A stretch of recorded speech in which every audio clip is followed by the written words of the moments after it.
America's top diplomat expressed confidence that North Korea understood the scope of Washington's desire for complete denuclearization.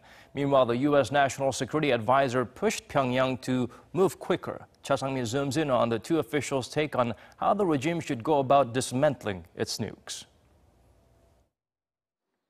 U.S. Secretary of State Mike Pompeo has stated that contacts with North Korea are ongoing, with him in the lead of the communication. However, during testimony to the Senate Appropriations Committee on Wednesday, Pompeo refused to give any details.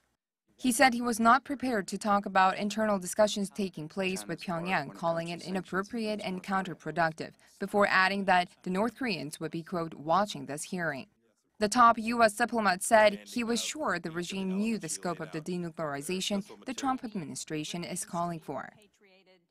The North Koreans understand the scope of the request that we're making with respect to denuclearization and the elements that would be required. So we've been pretty unambiguous in our conversations about what we mean when we say complete denuclearization.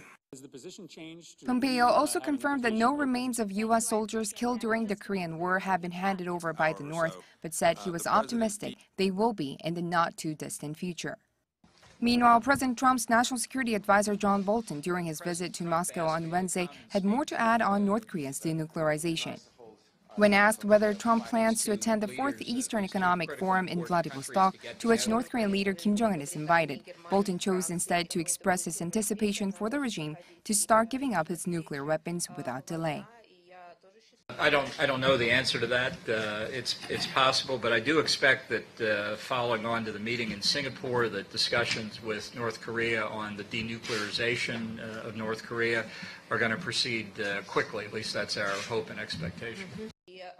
Cha Sang-mi, Arirang News.